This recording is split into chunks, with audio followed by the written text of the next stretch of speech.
पैदा कर। ये खामोशी कहाँ तक लज्जते फरियाद पैदा कर। ज़मीन पर तू हो और तेरी सदा हो आसमानों पर। जनाब हजरत मौलाना उस्तादुल्लाह साहब कासमी IPS स्कूल हैदराबाद आपके सामने तकरीर फरमाएंगे।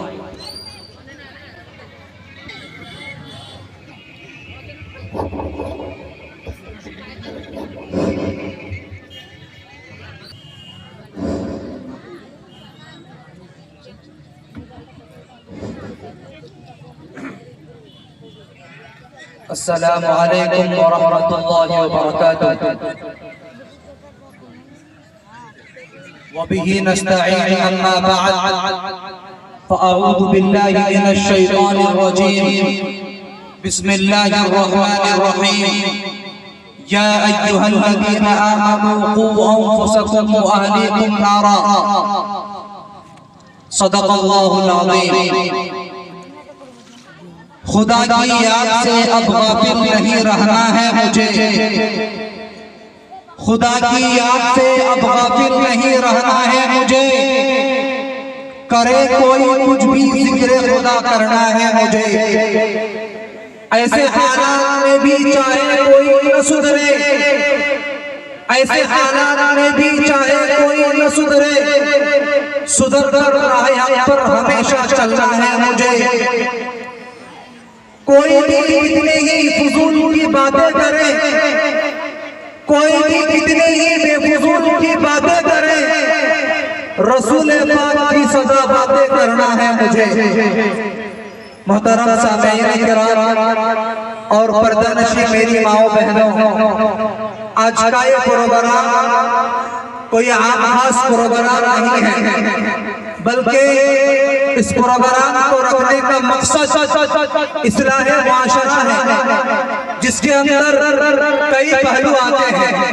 इस्लाह मुआशरा बहुत कॉमन उन्वान है, लेकिन अगर उसको देखा जाए तो जिसका यानी मुआशरे के अंदर जो बुराइयां फैली हुई हैं, चाहे वो दहेज के ताल्लुक से हो, या ये शादी बेजान से हो, या ये बेपर्दगी के ताल्लुक से हो, या ये तरबियत के ताल्लुक से हो, इन तमाम चीजों पर इंशाअल्लाह मैं मुख्तसर और बहुत ही शॉर्ट अंदाज में आप हज़रात के सामने अपनी बात रखूंगा। मुआशरा किसी एक या किसी एक शख्स या किसी एक गांव या किसी एक घर का नाम नहीं है, बल्कि मुआशरा पूरे घर के जितने भी अफराद हैं, गांव मोहल्ले के जितने भी अफराद हैं, पूरों से बनकर एक मुआशरा तैयार होता है। और इस मुआशरे में जो सबसे बड़ी कमी और कोताही पाई जाती है, वो है औलाद की तरबियत। कि आज हम लोग औलाद की तरबियत से बहुत पीछे हैं और दूर हैं। बच्चे अल्लाह तबारक व तआला की तरफ से एक अनमोल मोती है और एक बेशकीमत तोहफा है।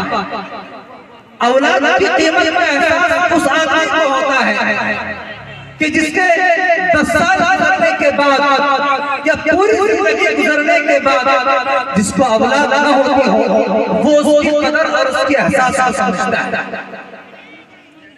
औलाद पैदा होने के बाद माँ बाप की जिम्मेदारी बनती है कि बच्चों को तालीम के साथ साथ उनको तरबियत भी सिखाएं।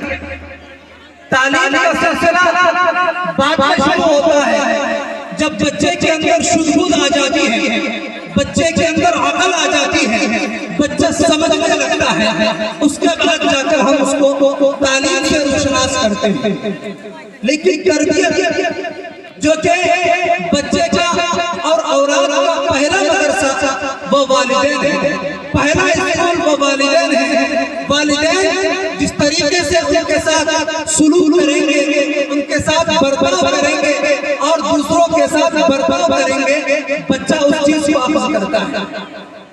हम लोग स्टार्टिंग में बच्चों की तरबियत पर तवज्जो नहीं देते, हालांकि जदीद रिसर्च के मुताबिक बच्चों की तरबियत का जो वक्त है वो इब्तिदाई आखिर से लेकर 8 साल के दरमियान तक रहता है। इस जमाने के अंदर बच्चा जो चीज देखता है उस चीज को वो कैच कर लेता है और उस चीज को अपने दिलो दिमाग के अंदर बिठा देता है। अगर हम चाहते हैं कि हम अपने बच्चों को दीनी तालीम से मुज़य्यन करें, अच्छे अखलाक से मुज़य्यन करें, तो हमें भी उनके सामने झूठ बोलने से गुरेज करना पड़ेगा, मक्कारी से गुरेज करना पड़ेगा, धोखाधड़ी से गुरेज करना पड़ेगा और दीगर अय्याशी कामों से गुरेज करना पड़ेगा। तब जाकर हमारा बच्चा अच्छा बनेगा। हम सिर्फ बच्चों को नसीहत कर देते हैं, बच्चों को समझा देते हैं, तो समझाने से सिर्फ काम चलने वाला नहीं। बच्चा सुनी हुई चीज या बताई हुई चीज आदमी तो भूल सकता है, लेकिन पेरेंट्स के सामने से बच्चा जो देखता है वो चीज उसके दिलो दिमाग के अंदर बैठ जाती है और बच्चा जब बड़ा होता है तो उसी के मुताबिक जिंदगी गुजारने की कोशिश करता है। तो इसलिए हमें चाहिए कि हम बच्चा जब पैदा हो उसी वक्त से हम उसकी तरबियत की फिक्र में लग जाए। बच्चे के सामने हम झूठ बोलने से गुरेज करें और उनके सामने हम अच्छी बात करें, दूसरों को जलील करने से हम लोग गुरेज करें। बच्चा जब छोटा होता है तो पेरेंट्स भी छोटी छोटी चीजों को वो नकल कर लेता है और अपने अंदर उस चीज को बिठा देता है। कुरान करीम के अंदर मैंने खुतबे के बाद बहुत ही छोटी आयत पढ़ी थी कि क्या अय्युहल्लज़ीना आमनू कू अंफुसकुम व अहलीकुम नारा, कि ए ईमान वालो तुम अपनी औलाद को जहन्नम की आग से बचाओ।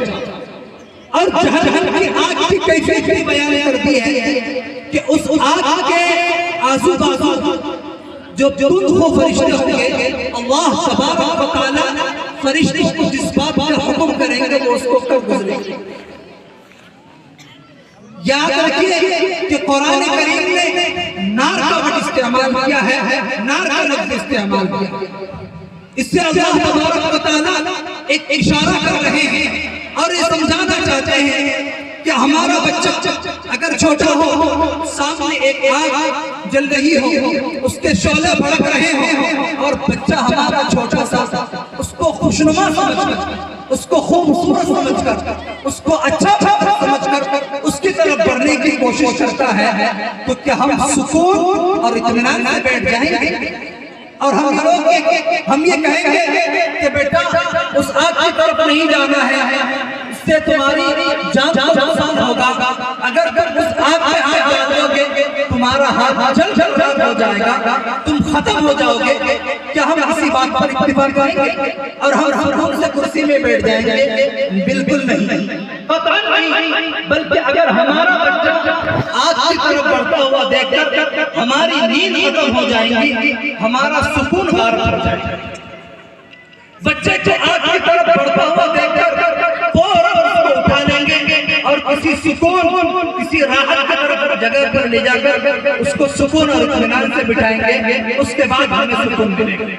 तो अल्लाह तबारक व तआला कह रहे हैं कि जब दुनियावी आग से बचाने के लिए तुम्हें इस कदर फिक्र हो रही है कि तुम उस बच्चे को यानी आग से बचाकर कहीं अमन जगह में लेके जा रहे हो, तो आखिरत का आग जिसके बारे में तसव्वुर ही नहीं किया जा सकता, उस आग की कैफियत क्या होगी उसके बारे में तसव्वुर ही नहीं किया जा सकता, तो उसके बारे में तुम्हें बचाने की फिक्र नहीं।